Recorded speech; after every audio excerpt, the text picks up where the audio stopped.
Nos en www.pichinchacomunicaciones.com.es. 7 de la mañana con 39 minutos, 7 con 39 minutos, en Punto Noticias, primera emisión. Tenemos el agrado de saludar con Javier Flores Aguirre, jurista y analista político. ¿Cómo está, Javier? Buenos días. Bienvenido, gracias por aceptar nuestra invitación. El Partido Socialista confirmó esta noche que el legislador Henry Kronfle será el candidato a ocupar la presidencia de la Asamblea Nacional en los próximos 2 años, con el apoyo del movimiento, creo, no, en este caso es que va a ser movimiento oficialista una vez que asuma el señor Guillermo Lasso el poder. El correísmo representado en la Unión por la Esperanza UNES, más un grupo de independientes, y esto ha generado una serie de pronunciamientos en medios masivos contrarios a este acuerdo, que lo han satanizado, mientras que no se hace o no se ha valorado con el mismo rasero un posible acuerdo entre esta organización política, PSC, Creo y Pachacuti, por ejemplo.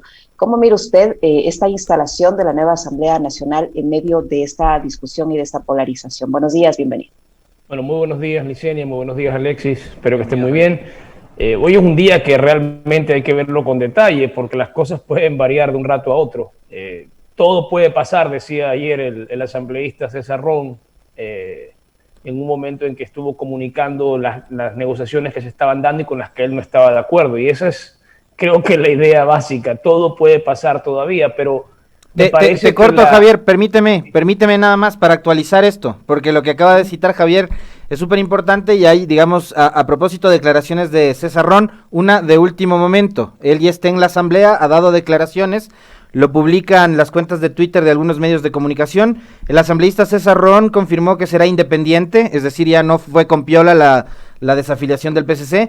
También informó que podría haber una nueva mayoría entre la ID, Pachacuti, Creo e Independientes. Por favor, Javier. Eso ratifica lo que estaba diciendo. Todo puede pasar todavía, puede haber esa nueva mayoría con otros grupos que no sean pues el correísmo y el socialcristianismo, que es lo que se ha satanizado realmente.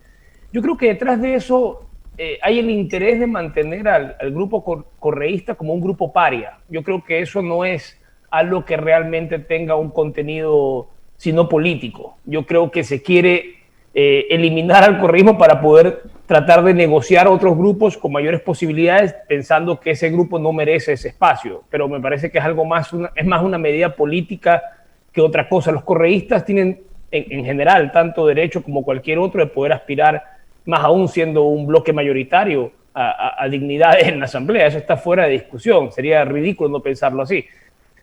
Lo que hay que ver es en qué términos se dan esas conversaciones y qué implica para el gobierno nacional su alianza con el correísmo. Yo creo que lo que buscará el correísmo, y esto no creo ser ni mucho menos polémico al decir esto, es resolver sus temas jurídicos, más allá de que la política y supuestamente el campo jurídico mantienen una independencia, pues claramente ellos saben que hay mecanismos por los cuales se podría llegar a entendimientos con el gobierno que favorezcan su postura. Por ejemplo, hacer un informe con personajes de alta capacitación, experticia, un documento técnico en última instancia que pueda dar cuenta de las numerosas violaciones al debido proceso que han ocurrido en los distintos momentos de persecución política que ha sufrido el correísmo en los tiempos recientes. Señaladamente el caso del Consejo Transitorio, que fue una pequeña dictadura durante año y poco más, o lo hecho por la propia justicia ecuatoriana en el caso Sobornos, que realmente llama mucho la atención por el procedimiento que se llevó, para decirlo en términos bastante medianos, pero creo que realmente hay muchas cosas que se pueden decir desde la crítica jurídica al debido proceso y a las garantías judiciales que no se aplicaron en esos casos, en esos procedimientos. Y habían algunos otros, incluso podría señalarse el caso de la propia Sofía Espín, que ahora vuelve a ser asambleísta, pero que en su momento fue destituida sin realmente argumentos sólidos. Hay que recordar que el argumento que se utilizó en contra de ella fue tener un proceso en curso, que luego la propia Fiscalía señaló que era un proceso que no tenía base jurídica para sostenerse. Entonces, de que han habido momentos de persecución, los ha habido, y el correísmo está consciente de eso y quiere usar esa carta a su favor. Yo creo que las personas que lo han perseguido también saben que en algún punto sus actuaciones no han sido las mejores, y lo que querrá el correísmo, más allá de una intervención concreta en la justicia, que no creo que se vaya a aplicar, ni creo que ellos la estén aspirando, es más bien algo que les dé fortaleza ante los reclamos internacionales que ellos han planteado por estas violaciones. Entiendo que ese sería un campo de negociación para ellos sumamente importante. Y en ese sentido el correísmo tiene que hablar con un único interlocutor, porque no le sirve de nada hablar con otros interlocutores que no sean el gobierno nacional. Para efectos de este plan, su interlocutor válido es el gobierno nacional, que es el que tiene las herramientas que podrían serle útiles al correísmo para avanzar en esta agenda de recuperación, digamos, de sus estructuras y de su situación jurídica. En última instancia, yo creo que otra carta de negociación entre correísmo y gobierno puede ser hasta el propio presidente Moreno, visto en detalle. O sea, realmente Moreno es un tipo que en política ha sido muy tonto, porque nunca logró, a pesar de que fue el agente de la destrucción del grupo que lo llevó al poder, lo cual es ciertamente perder un apoyo, el apoyo que te llevó a la política. Ya en la política no consolidó un poder propio para poder sostenerse y negociar. Tanto que diluyó su propia organización política, pues Javier, tanto que diluyó su propia... mismo, claro, exactamente, destruyó su propia organización política, que no tuvo ningún asambleísta, no tiene ningún peso político para negociar ahora. Yo lo vuelvo a decir porque lo he dicho siempre y creo que caracteriza y esta imagen realmente representa al presidente Moreno. Él es un mojón en la marea, no tiene entidad propia, lo llevan las fuerzas que están alrededor de él, lo hacen actuar de una forma u otra, pero él no tiene agencia, nunca la ha demostrado, y cuando quiso demostrarla, por ejemplo en octubre, tuvo que dar marcha atrás. O sea, realmente ha sido un tipo muy débil, y no me extrañaría que lo estén negociando ahorita. Moreno no tendría ni cómo defenderse. Si la política es un ajedrez, Moreno es un peón perdido. Moreno no tiene fuerza propia, y eso le puede jugar en contra, porque los intereses de la política, a Lasso le gustará distanciarse de Moreno. Nadie quiere a Moreno, eso quedó clarísimo en el debate. En el debate entre Arauz y Lasso, cada uno se peleaba con el otro para ver quién estaba más cerca de Moreno. O sea, usted es el aliado de Moreno, no, usted es el aliado de Moreno, no, usted es el aliado de Moreno. Eso es increíble. O sea, estás hablando del presidente de la República y es un indeseable. Entonces, yo creo que siendo eso así, tal vez es un campo de negociación. A Lasso le podría interesar distanciarse de Moreno y ciertamente al correísmo sancionar a Moreno le aumenta sus argumentos, fortalece sus argumentos en procura de una recuperación institucional a través del mecanismo internacional, señalando que la propia justicia ecuatoriana ya ha dado cuenta de que el actor principal, el presidente de ese periodo de gobierno, ha sido procesado. Yo creo que eso le interesa a ambas partes y políticamente a Lasso mucho más. Hay que recordar que Lasso es una persona que entra con muy poca legitimidad. Si hubiera sido otro el candidato que entrara en las condiciones de Lasso, si hubiera sido de izquierda, tendríamos a la prensa diciendo todos los días, este presidente solo tiene la tercera parte de la población votó por él. 20% de apoyo propio tiene Guillermo Lasso. Estarían diciendo cosas como esas. Pero bueno, esa es la realidad. Lasso obtuvo menos votos ahora que el 2017. O sea, menos gente confió en él ahora que cuando perdió. O sea, es un presidente con muy escasa legitimidad. Y este tipo de acciones, este tipo de golpes de fuerza, creo que lo pueden fortalecer a él y darle una mayor legitimidad. Así que habría que ver si esa negociación se conduce a buen puerto. Igual le genera, con sus talibanes, con su barra brava, le genera problemas, porque claro, hay mucha gente que no entiende que la política son intereses y piensa que son facciones. Entonces hay gente que apoya a Lasso como es la facción anticorreísta, vamos con todo. Y claro, a Lasso le puede interesar llegar a acuerdos porque en la política se tiende a llegar a este tipo de acuerdos. Y de hecho yo creo que Lasso puede ser nuevo para llegar a un acuerdo con el correísmo, pero yo creo que, por ejemplo, durante el gobierno de Correa, a mí me parece que hubo un acuerdo tácito entre Nebot y Correa para lanzarse fuegos artificiales por un buen rato y que la gente, sus hinchadas, se emocionen por lo que veían, pero realmente era efusión de sangre en el teatro. Eso no tenía ninguna entidad. O sea, realmente estaba hecho eso para hacer una obrita y seguir. Javier, ¿qué posibilidades tiene de sobrevivir? ¿O cuáles serían las consecuencias de la otra alianza, de esta que mencionó hace un momento Alexis, de que sea, los independientes, Pachacuti y la izquierda democrática las que pongan las autoridades en la Asamblea Nacional? ¿Cuáles serían las consecuencias? ¿Qué posibilidades de sobrevivencia tendría esta alianza por lo contradictorio de su tema ideológico incluso, ¿no? Siempre va a tener problemas un grupo que es muy, muy minoritario como el de Creo. Son solo 12 asambleístas. Entonces, realmente toda alianza es bastante problemática. Siempre va a ser más sencillo hablar con un bloque más amplio. Y en ese sentido, creo que más sencillo es una alianza con UNES, porque maneja ya casi 50 asambleístas bajo una misma agrupación política. Las otras alianzas son perfectamente posibles y tal vez las redes sociales y la presión que ha existido por el tema de que sea una alianza entre estos dos supuestos enemigos naturales, que yo realmente no creo que lo sean. Creo que, como digo, creo que en otros momentos de la historia política de este país ya sus grandes líderes han llegado a acuerdos básicos de no agresión, digamos, más o menos como el acuerdo que propiamente se planteó entre el sociocristianismo y Creo para llegar a esta elección. Pero claro, obviamente en ese caso estamos hablando de partidos o movimientos afines. Acá estamos hablando de un acuerdo entre supuestos antagonistas. Y yo lo que creo es que en la política pensar en esas facciones irreductibles es absurdo. La política te obliga a acomodos permanentes en cuanto a los intereses, a las discusiones en juego, y ciertamente en este momento lo que se va a querer por parte del oficialismo es tener un camino por el cual pueda allanar ciertos procesos que son ineludibles en la Asamblea. Tener aliados para esta agrupación política es ciertamente importante, porque hay que recordar que este país, y bueno, lo hemos visto un poco en este último periodo de gobierno, pero antes de que haya esta aplanadora de Alianza País que lograba consolidar mayorías en sintonía con el presidente, este país siempre tuvo lo que se conoció como pugna de poderes, y siempre esa pugna impidió realmente el avance y el progreso de muchísimas decisiones, desde legislativas, desde producción de leyes hasta decisión de autoridades. Tal vez ya esté un poco lejos, pero durante mucho tiempo no se tomaba, por ejemplo, decisión sobre el Contralor o sobre el Defensor del Pueblo. Recuerdo un Defensor del Pueblo que pasó más de 4 años encargado, una cosa así, una grosería, simplemente porque no se ponían de acuerdo los grupos políticos a quién seleccionar. Ese tipo de impases se dan ciertamente en asambleas fragmentadas. Ideal es tener grupos políticos que hayan llegado a acuerdos mínimos que den gobernabilidad y dentro de ciertos márgenes, ¿no? Me imagino que habrán líneas rojas que no se podrán cruzar y eso ya lo sabrá cada uno de los negociantes, pues ciertamente eso dará lugar a cierto funcionamiento del órgano legislativo en función de los intereses negociados del gobierno nacional.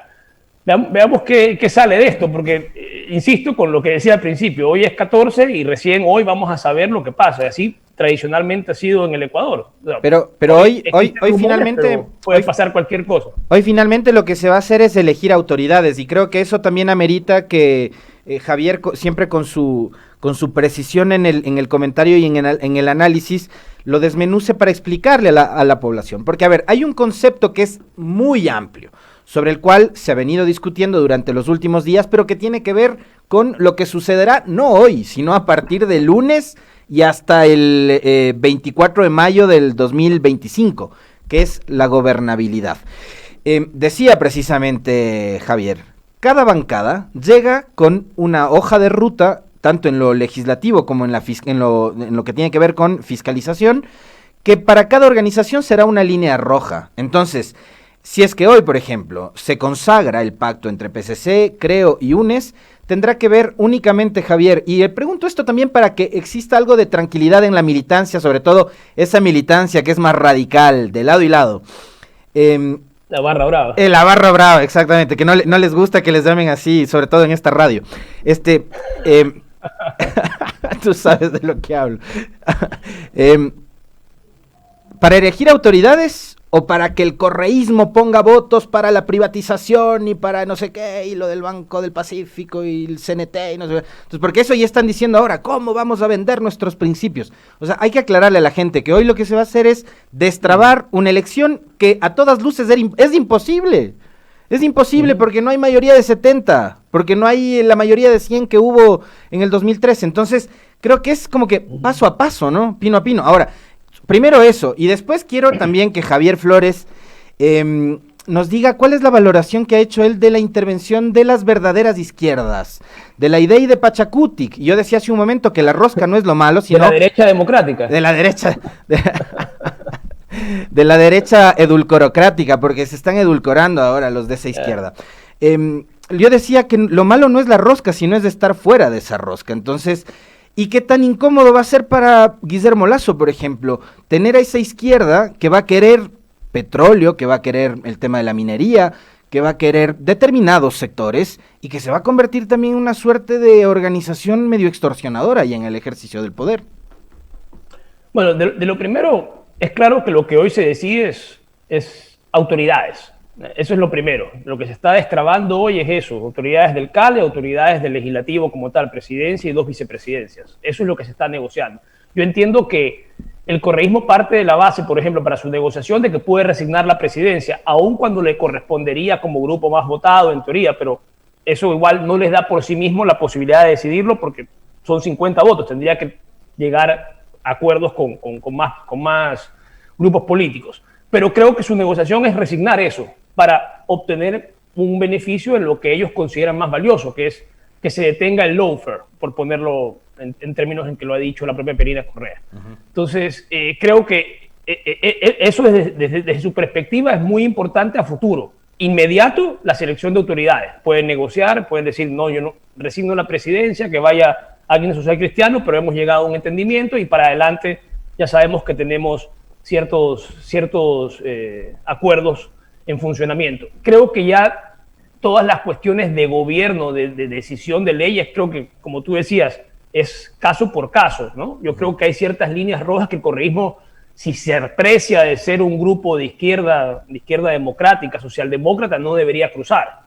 Creería yo, y yo creo que, para serte muy honesto, yo creo que Lasso tiene la posibilidad de hacer algunas cosas que de otra forma hubiera estado negado en el 2017. Al final del día, el hecho de que se haya elegido a Moreno y que Moreno haya traicionado al grupo que lo puso y se haya ido con la derecha, básicamente, porque ni siquiera con un grupo concreto, sino con un entramado, creo que hace que Moreno haya sido un agente para llevar a cabo tal vez mucha de la agenda que la derecha quería llevar, desde el tema de los combustibles, que él mismo admitió que se habían salido con la suya, el tema de la dolarización, de esta ley reciente, el tema del fortalecimiento de todas la fuerza pública y todo esto. Hay un montón de cosas que Moreno ha avanzado que son muy importantes para la derecha y que hubieran tenido un costo político muy alto para un presidente en serio. O sea, Lasso le hubiera costado poner todas esas cosas en juego, más aún con su bloque tan pequeño. Creo que Moreno le ha avanzado mucho a esa agenda, a la derecha, particularmente a Lasso le ha dejado más o menos ciertas cosas avanzadas, y eso hace que Lasso tenga más margen de maniobra que el que habría tenido el 2017. Y yo creo que se puede dar el lujo de ciertos toques izquierdistas, no sintiéndolos, entendiéndolos como parte de la gobernabilidad, como parte de ciertas licencias que se puede dar para llegar a acuerdos con grupos que no piensan como él necesariamente, pero que se necesitan en la política para llegar a una solución, para sumar una cantidad de votos. Entonces, yo sí creo que Lasso puede llegar a tener cierta apertura para negociar sobre la base de que muchas de las cosas que serían muy problemáticas de aprobar ya las ha hecho el presidente más impopular de la historia. El mayor de los canallas ya lo hizo.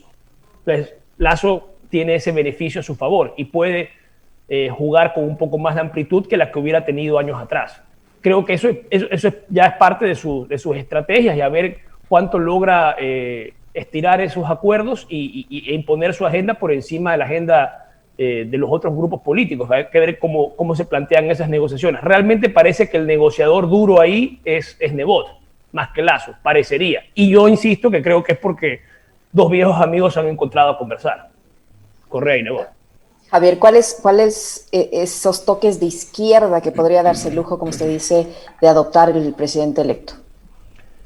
O sea, en cada una de las leyes, escuchar a lo que dicen, puede ser Pachacutic, puede ser derecha democrática, que bueno, yo creo que eso ya renunció a ser de izquierda hace mucho rato, ese proyecto, o puede ser del correísmo, pero sí, ciertamente en teoría estos grupos defienden ese tipo de posturas que no son el liberalismo radical al que en teoría se asocia Lasso y su partido, su movimiento, creo. En cada una de las leyes se podrá ver algún toque que matice lo que hubiera sido la ley en estado puro. Esas son cosas que ya habría que ver en cada contexto cómo se resuelven, pero creo que sí tiene esa licencia Lasso, ¿no? Primero, que no tiene la capacidad para hacer algo sin tomar en cuenta a los demás, porque los votos no le dan simplemente. Entonces tiene que llegar a acuerdos. Y luego, ¿en qué términos puede llegar a acuerdos? Creo que puede llegar a acuerdos en términos un poco más amplios que en otro momento de la historia, porque ya hay un presidente que hizo el trabajo sucio.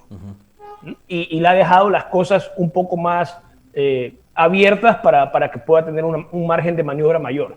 Eso son buenas noticias para Lazo y para la gobernabilidad, creo, en general, porque a la larga uno necesita que haya amplitud de miras, menos cerrazón para llegar a acuerdos, y creo que eso se pudo haber facilitado, insisto, por este canalla.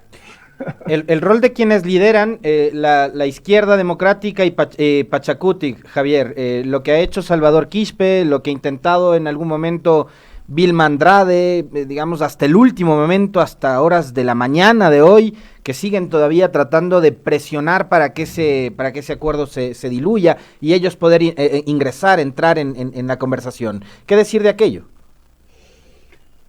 Están en su legítimo derecho, hay que ver hasta dónde llegan sus negociaciones. Como lo dijo ayer César Ron, como lo dije al principio de esta entrevista, todo puede pasar todavía. Los acuerdos están abiertos y hay una mesa de negociación bastante amplia. Yo creo que en líneas generales, yo creo que conviene mucho más negociar con bloques grandes que con bloques dispersos, porque cuando tienes bloques muy dispersos, si te falta una pieza, pierdes la capacidad de llegar a ese número y te metes en aprietos. Eso siempre va a ser más complicado. Nuestras izquierdas realmente o bien son dispersas o bien son no tan de izquierda, como por ejemplo, creo yo, Izquierda Democrática, que hace mucho rato ha dejado de tener esa integridad de izquierda que en los tiempos de Rodrigo Borja podía atribuírsele. Yo creo que hubo un momento en que era un partido mucho más orgánico y mucho más vinculado a la Internacional Socialista, etcétera, y en un tiempo esta parte es un partido que representa intereses muy concretos y yo creo que indiscernibles de un partido de derechas. O sea, no veo una gran plataforma de izquierda en una lucha concreta. ¿Qué tendrían ellos para ofrecerle al presidente Lazo y al próximo gobierno? A ver, porque digamos, esto también es una suerte de intercambio,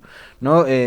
¿Qué tenemos de lado y lado para ofrecer? Los votos. O sea, lo primero que le puedo ofrecer son los votos. Yo no sé si me he perdido algo de la izquierda democrática, pero no recuerdo una idea o una idea como trascendental que ellos puedan ofrecer. Ellos ofrecen votos y llegar a acuerdos de gobernabilidad. No creo que están ofreciendo nada más. Lo que pasa es que los votos de la izquierda democrática no son tantos. O sea, frente a lo que tiene el correísmo, pues la izquierda democrática es un partido menor. Entonces, claro, tienes menos opciones para presionar a un acuerdo, ¿no? Cuando tienes más votos, pues obviamente tu capacidad de maniobra y de negociación es mucho mayor, y eso es algo que privilegia la alianza con el correísmo. Que yo insisto, o sea, aquí hay intereses muy concretos. Al correísmo le interesa algo, le interesa que pare la persecución contra ellos, que haya mecanismos para que esta persecución se ventile en foros internacionales y que esos foros internacionales le den la razón para luego revertir lo ocurrido en el interno. Eso entiendo que es, grosso modo, la estrategia. Y es una estrategia bastante coherente con la situación que ellos viven. Luego, ¿qué espera el oficialismo de ellos? El apoyo para ciertos proyectos de ley. Yo entiendo que igual trazando ciertas líneas rojas, porque no podrá hacer que el correísmo se convierta en un apéndice de Creo. Creo que al mismo tiempo tendrán que establecer algunos límites a los acuerdos que se puedan alcanzar. Pero eso ya lo veremos en la mesa de negociaciones. Eso es toda especulación hasta ahora, pero creo en líneas generales que va a ser más sencillo que se llegue a un acuerdo con grupos que tienen intereses muy concretos. Tú ya sabes lo que quiere el correísmo. Detengan esta persecución que durante 4 años ha asolado a su partido político. Se lo destruyó completamente, su movimiento, Lenín Moreno se lo llevó puesto. Y Lazo va a poder soportar la presión, porque ahora mismo, Javier, hay una presión mediática y hay una presión en la opinión pública súper fuerte. Y yo lo conversaba a la interna y les decía, ojo que lo que sucedió esta semana con Juan Pablo Albán Alencastro, ex abogado defensor del alcalde de Yunda, que renuncia, que renunciado a la defensa, que renunciado a la defensa de Yunda, es un mal síntoma, porque Albán renuncia por la presión mediática y por la presión social y política. Esa misma presión ya empezó a ejercer ese poder en las redes sociales y en los medios a través de sus agendas durante estas últimas horas.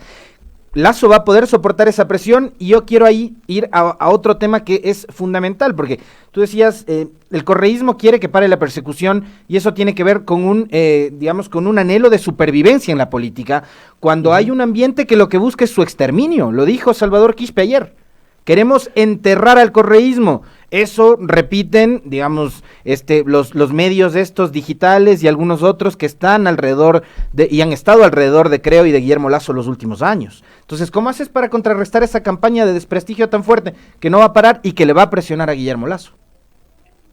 Antes de responder a esa pregunta, quería hacer una observación sobre esto. Es muy interesante analizar el fenómeno del correísmo en el paso del tiempo. Uno tiene que recordar que el 2006, ya esto está Ya han pasado 15 años de esto, pero cuando surgió el correísmo en el 2006, surgió contra la Asamblea. Ustedes deben recordar el video, la publicidad, la propaganda de los payasos, de los payasos y tal, el Congreso Nacional, el ascensor y todo esto. Su lucha era contra la Asamblea y no lanzó asambleístas. Su primer decreto fue la Asamblea Constituyente y allá apostó todo el capital y triunfó. Hizo la Asamblea Constituyente, hizo luego el Congresillo y luego participó con un escenario distinto en elecciones regulares para la Asamblea Nacional. Su propuesta fue antisistémica, digámoslo así, para crear un nuevo sistema y operar en él, pero no con lo que había. Y mal o bien le salió la jugada al correísmo en esa época. Y digo, pasan 15 años y de lo que hizo el correísmo durante los 10 años de gobierno, su propio sucesor, porque fue elegido por el propio correísmo, por el propio Correa, digámoslo así, porque en este caso hay que singularizar. Correa eligió a quien lo iba a suceder. En 4 años destruye la obra correísta. En 4 años la destruye, la implosiona. La implosiona. Era como haber edificado un edificio de piedra sobre arena. Cayó todo. Y después de 15 años, tienes que empezar a jugar en la arena que repudiaste el 2006. O sea, tienes que entrar al juego de los intereses políticos, a los payasitos del ascensor. Esa vuelta de tuerca es como que la política lo disciplinó al correísmo. Dijo, bueno, ¿sabes que quieres jugar por tu cuenta? No es tan así. Dale tiempo al tiempo y vas a ver que terminas con nosotros, en el mismo chiquero. Y eso es lo que está ocurriendo ahorita. Correa y su gente van a tener que operar como cualquier otro agente en la Asamblea Nacional, jugando con los intereses propios de la Asamblea Nacional. Esa no fue su propuesta original. Lo que es esto es una aceptación de que hay un nuevo tiempo histórico para el correísmo. O se renueva o muere. En eso estemos claros. Si no acepta estas nuevas condiciones y quiere seguir pensándose el gran disruptor de la política ecuatoriana, yo creo que tiene muy poco margen de maniobra ahora. Eso ya se desgastó. Lo desgastó el propio Correa con 4 años, sus últimos 4 años de gobierno, y no se diga lo que hizo Moreno, que es, yo insisto, y no me canso de despreciar a esa persona.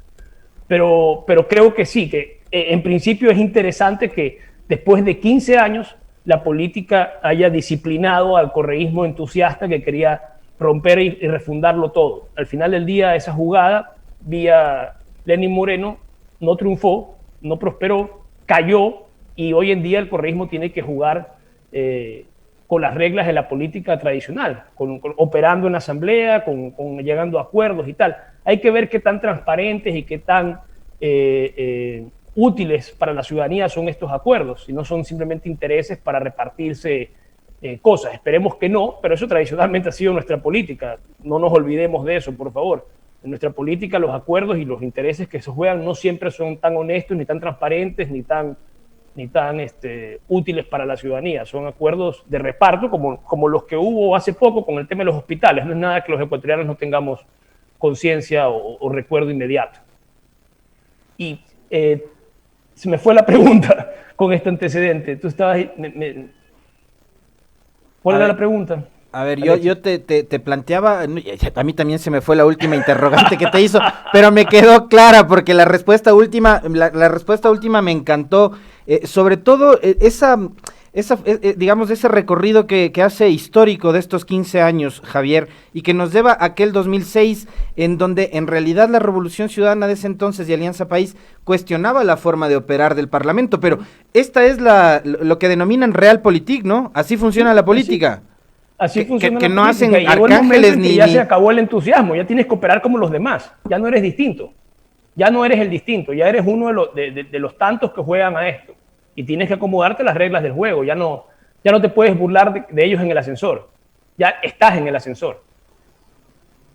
Muchísimas gracias, Javier. Siempre estás muy claro con el análisis de lo que puede ocurrir hoy en la Asamblea Nacional. Como lo dice, nada está dicho, así es que vamos a mantener esa expectativa hasta que se produzca la elección de las nuevas autoridades legislativas. Gracias, Javier, por su tiempo y por la información muy que amable, nos ha permitido Javier. Escuchar. Muchísimas gracias, Alexis, que estén muy bien. Tengan un buen día. Ya veremos qué pasa el día de hoy. Siempre es un día. Estos días como este siempre son días agitados para la opinión pública. Y qué bueno siempre que sea viernes. ¿Ah? Sí. Oye, me quedo con...